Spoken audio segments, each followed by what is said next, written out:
वालेकुम, वेलकम करते हैं आपका इस वीडियो में। इस वीडियो में हम डिस्कस करने जा रहे हैं 22/6/2025 जो test paper BPS 5 to 15 matric category में आया है।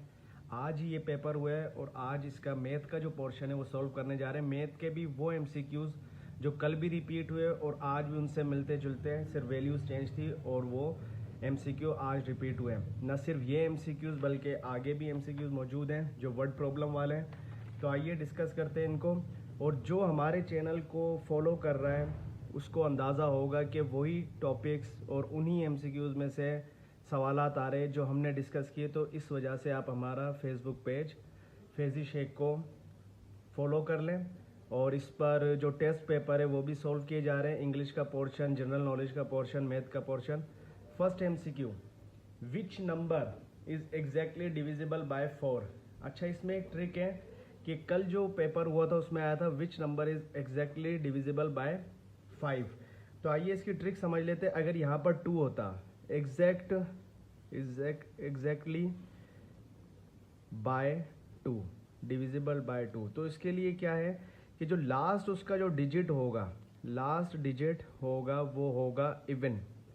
अगर तो वो इवन है तो इट मीन्स कि वो 2 से इजीली डिवाइड हो सकता है। जैसे 5 जो है ये ऑड नंबर है, 3 ऑड नंबर है, 0 एक इवन नंबर है, 5 ऑड है। तो ये जो 3 है ये 2 से डिवाइड नहीं हो सकते, लेकिन ये डिवाइड हो सकता है। अच्छा, अब अगर 3 की बात करें तो 3 के लिए क्या है, एग्जैक्टली डिविजिबल बाय 3 अगर आ जाता तो उसके लिए हम क्या चेक करते हैं, उसके लिए हम चेक करते हैं सम ऑफ द डिजिट। के फॉर एग्जाम्पल एक नंबर है 3 7 5। अब इसका सम निकालो, 3 + 7 10, 10 + 5 15।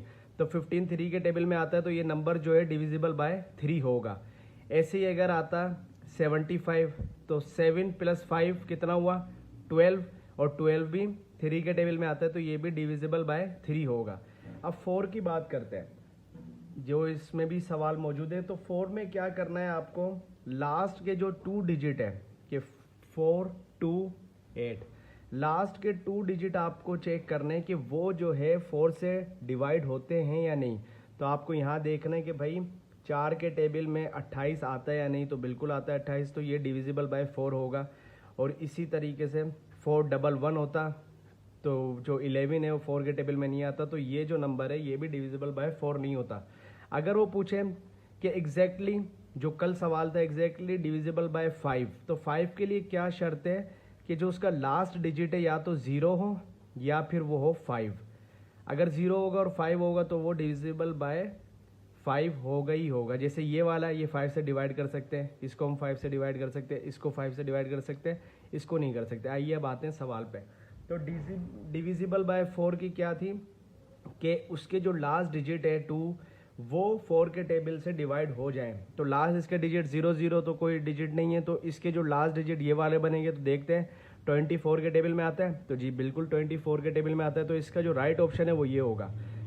45 नहीं आता 4 के टेबल में, ये डिवाइड नहीं होता तो ये पूरी रकम भी डिवाइड नहीं होगी। 33 नहीं आता तो ये पूरी रकम डिवाइड नहीं होगी। 65 नहीं आता तो ये पूरी रकम भी 4 से डिवाइड नहीं होगी। तो ये जो लास्ट जो ऑप्शन सी है ये बिल्कुल सही है। ये डिस्कस करते हैं सेकंड MCQ जो है इफ़ A = टू, अभी ब्रैकेट है मतलब एक सेट दिया हुआ है 2 4 6 8 एंड 10 देन। अब इसमें से हमें स्टेटमेंट बतानी है कौन सी करेक्ट है जो ऑप्शन वाले सवाल के लिए वैलिड है।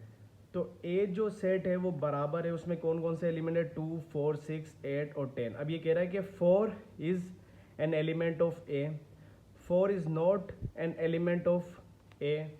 4 बराबर है A एलिमेंट के, 4 बराबर नहीं है A एलिमेंट के। तो पहले तो इसको डिस्कस करते हैं। अगर इस सेट में 4 नंबर मौजूद नहीं होता, 4 जो डिजिट है वो मौजूद नहीं होता, तो ये बिल्कुल सही होता। अगर ये सेट होता A = 4, सिर्फ A की एलिमेंट होता और वो 4 होता, तो ये फिर A जो है बराबर होता 4 के।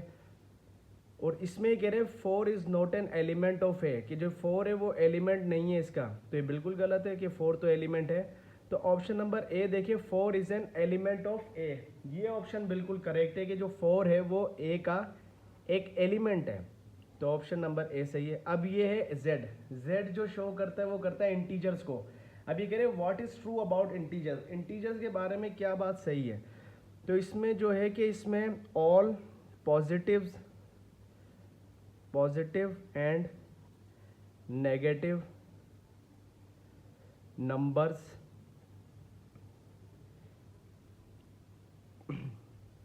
Exist including zero.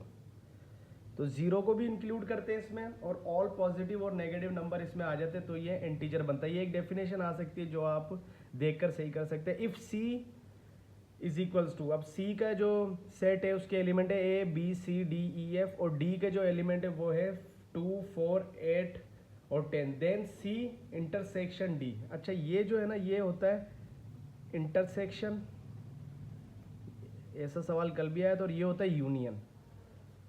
ठीक है, तो इंटरसेक्शन में हम क्या करते हैं, दोनों जो सेट है उसके कॉमन जो डिजिट है या कॉमन जो एलिमेंट है उसको लेकर एक सेट बना देते हैं जो कहलाता है सी इंटरसेक्शन डी, क्योंकि इसका नाम सी है, इसका नाम डी है। तो अब इसमें आप देखें इन दोनों में कोई कॉमन है, तो कोई भी कॉमन नहीं है, तो इसका जो जवाब होगा वो होगा एम्प्टी सेट। ठीक है, ये खाली सेट है, क्योंकि ना इसके जो एलिमेंट है वो इसमें आ रहे हैं ना इसके एलिमेंट इसमें। इसके सीधी मिसाल ये कि C इज इक्वल्स टू 1 2 3, ठीक है, और D इज इक्वल्स टू 2 3। तो फिर इसका C इंटरसेक्शन D क्या बनता, वो बन जाता 2 और 3। क्यों? क्योंकि 2 और 3 ऐसे एलिमेंट्स हैं जो इसमें भी एग्जिस्ट करते हैं और इसमें भी एग्जिस्ट करते हैं। अब आगे है वो सवाल जो हमने अपनी वीडियोस में भी डिस्कस किया है कि एलसीएम जो दो नंबर का बराबर है वो है 72 के, एचसीएफ 3 के, एक नंबर बराबर है 18 के और दूसरा फाइंड करना है। तो इसका फार्मूला है LCM multiply HCF is equals to number 1 multiply number 2।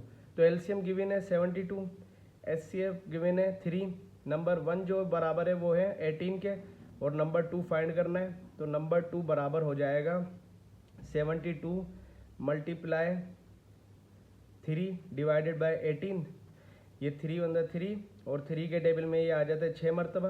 तो यहाँ पर जो जवाब आ जाएगा वो आ जाएगा इसका 12। तो जो दूसरा नंबर है वो किसके बराबर है, 12 के। आइए वर्ड प्रॉब्लम्स जो आगे उसको सॉल्व करते हैं, बहुत ही इंटरेस्टिंग ये एमसीक्यू है दोनों। Ahmed and Hasan have profit share in the ratio of 3:5। If the profit is 32,000 the share of Hasan would be. अब ये पूछ रहे हैं कि अगर इनको प्रॉफिट हुआ है और उनका जो प्रॉफिट है वो इस तरह से बांटा जाएगा कि अहमद को मिलेगा 3 और हसन को मिलेगा 5, 3:5, और जो प्रॉफिट मुकम्मल हुआ है वो हुआ है 32,000। तो हसन को कितनी अमाउंट मिलेगी, तो इसको हम ये कह सकते हैं 3x प्लस का 5x जो बराबर हो जाएगा 32,000 के।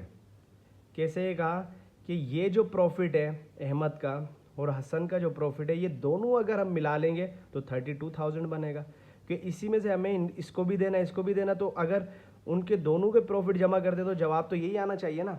ठीक है, तो अब क्या करेंगे हम कि इन दोनों को ऐड कर देंगे, बन जाएगा 8x इज इक्वल्स टू 32,000।